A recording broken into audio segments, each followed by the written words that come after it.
Hello प्यारे बच्चों, आप सभी का अपना यूट्यूब चैनल YRS क्लास में बहुत बहुत स्वागत है। तो प्यारे बच्चों, हम पढ़ रहे हैं राजीव प्रकाशन का जो आपका आंसर पेपर है। इसमें मैंने आपको इसके पहले के वीडियो में सेट नंबर 6 का और खा खंड पढ़ा दिया था। आज हम पढ़ेंगे सेट नंबर 6 का गा खंड, जो कि आपका जीव विज्ञान है। तो प्यारे बच्चों, प्रश्न नंबर 9 का पहला प्रश्न आपसे कह रहा है DNA में पाया जाता है। प्रश्न कह रहा है प्यारे बच्चों, DNA पाया जाता है। पहला ऑप्शन है कोशिका द्रव्य में, दूसरा है केंद्रक द्रव्य में, तीसरा है केंद्रिका में, चौथा है केंद्रक में। तो प्यारे बच्चों, प्रश्न आपसे इतना ही कह रहा है DNA पाया जाता है यानी डीऑक्सीराइबोस न्यूक्लिक एसिड, यानी DNA किसमें पाया जाता है? कोशिका द्रव्य में है, केंद्रक द्रव्य में है, या केंद्रिका में है, या केंद्रक में है? तो प्यारे बच्चों, इन चारों ऑप्शन में ऑप्शन नंबर आपका चौथा सही है, केंद्रक में। यानी जो DNA होता है ये कोशिका के केंद्रक में पाया जाता है। तो प्यारे बच्चों, प्रश्न नंबर खाप से कह रहा है निम्नलिखित में से कौन टेस्टोस्टेरॉन हार्मोन का कार्य नहीं है? तो प्यारे बच्चों, प्रश्न आपके सामने कह रहा है निम्नलिखित में से कौन टेस्टोस्टेरॉन हार्मोन का कार्य नहीं है?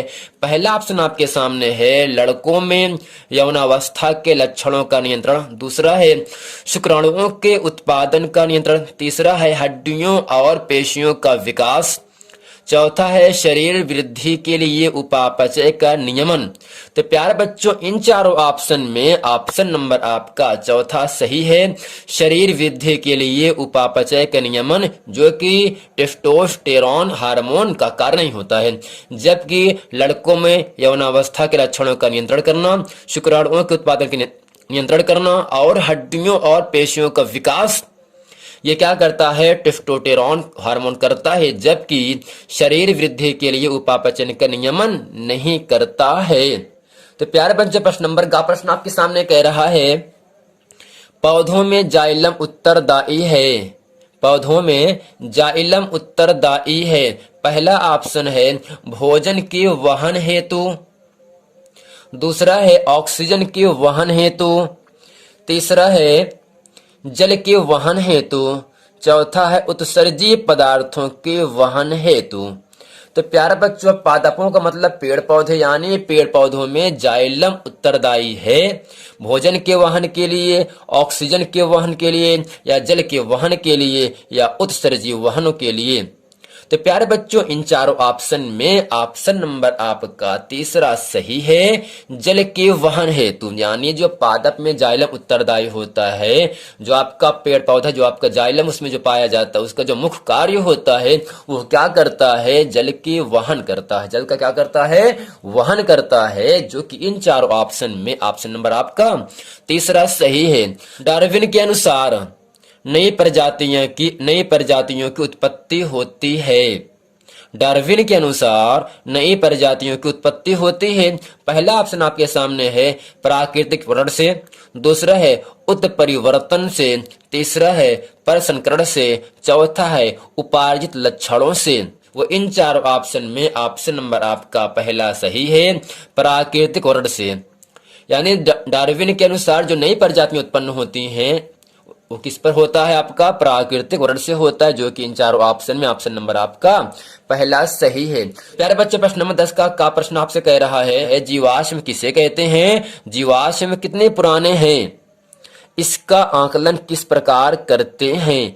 यानी आपसे इतना ही कह रहा है जीवाश्म किसे कहते हैं, जीवाश्म कितने पुराने हैं, इसका आकलन किस प्रकार करते हैं। प्यारे बच्चे, प्रश्न आपसे कह रहा है जीवाश्म किसे कहते हैं, जीवाश्म कितने पुराने हैं, इनका आकलन किस प्रकार करते हैं। चलते हैं इस प्रश्न का उत्तर आपके सामने। हम जिस प्रकार से लिखे हैं ऐसे ही आपको लिख दें और आपको 2 नंबर की प्राप्ति होगी। इसमें हम लिखेंगे पृथ्वी पर किसी समय जीवित सजीवों के अवशेष चट्टानों छापों में सुरक्षित पाए जाते हैं। यानी पृथ्वी पर किसी समय जीवित सजीवों के अवशेष चट्टानों छापों में सुरक्षित पाए जाते हैं, जिसे जीवाश्म कहते हैं। यह 2 शब्दों से मिलकर बना है जीवधन अश्म, जिसका अर्थ होता है पत्थर। जीवाश्म की उम्र निर्धारण करने के 2 मुख्य तरीके सापेक्ष डेटिंग और पूर्ण डेटिंग है। चट्टानों और जीवाश्मों के साथ तुलना करके एक जीवाश्म अनुमानित उम्र निर्धारित करने के लिए किया जाता है। तो प्यारे बच्चों, आपको इतना ही समझना है, पृथ्वी पर यानी धरती पर भूमि, धरा, धरती, वसुधा, वसुंधरा, ये सब होते हैं पृथ्वी के पर्यायवाची शब्द होते हैं। तो कह रहा है पृथ्वी पर किसी समय जीवित सजीवों के अवशेष यानी हड्डियां चट्टानों, छापों में सुरक्षित पाए जाते हैं, जिसे हम क्या कहते हैं, जीवाश्म कहते हैं। यानी पृथ्वी पर किसी समय, आज नहीं, आज से कई वर्षों पहले किसी समय सजीवों के अवशेष यानी हड्डियां चट्टानों, छापों में सुरक्षित पाए जाते हैं। तो सुरक्षित का मतलब होता है हिफाजत। क्या होगा प्यारे बच्चों, होता है क्या, हिफाजत।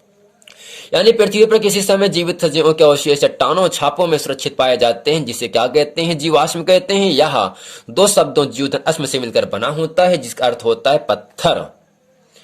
जीवाश्म की उम्र निर्धारण करने के दो मुख्य तरीके हैं। नंबर 1 है सापेक्ष डेटिंग, दूसरा क्या है आपका पूर्ण डेटिंग है।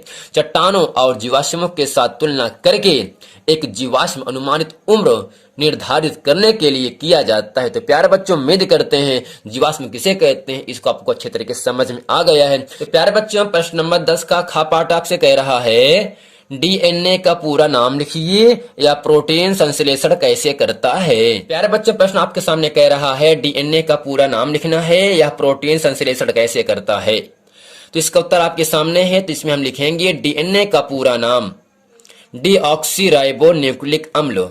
डीऑक्सीराइबो न्यूक्लिक अम्ल होता है। यह कोशिका के कोशिका द्रव्य में जीन से प्रोटीन संश्लेषण स्थल को, सूचना को स्थानांतरण के केंद्रीय सिद्धांत निर्मित करता है। तो प्यारे बच्चों, आपको इतना ही समझना है, डीएनए का जो पूरा नाम होता है वो क्या होता है, डीऑक्सीराइबो न्यूक्लिक अम्ल होता है। यह कोशिका के कोशिका द्रव्य में, यानी जो आपका डीएनए होता है, कोशिका के कोशिका द्रव्य में जीन से प्रोटीन संश्लेषण स्थल को सूचना देकर स्थानांतरण के केंद्रीय सिद्धांत क्या करता, निर्मित करता है। तो प्यारे बच्चों, प्रश्न नंबर 10 का गा प्रश्न आपसे कह रहा है, पुनरुद्भावन क्या तात्पर्य है, यानी पुनरुद्भावन किसे कहते हैं। पुनरुद्भावन को एक उदाहरण से स्पष्ट कीजिए। तो प्यारे बच्चों, प्रश्न आपके सामने कह रहा है पुनरुद्भावन का क्या तात्पर्य है, पुनरुद्भावन को एक उदाहरण से स्पष्ट कीजिए। इसका उत्तर आपके सामने है। इसमें हम लिखेंगे हाइड्रा और प्लेनेरिया।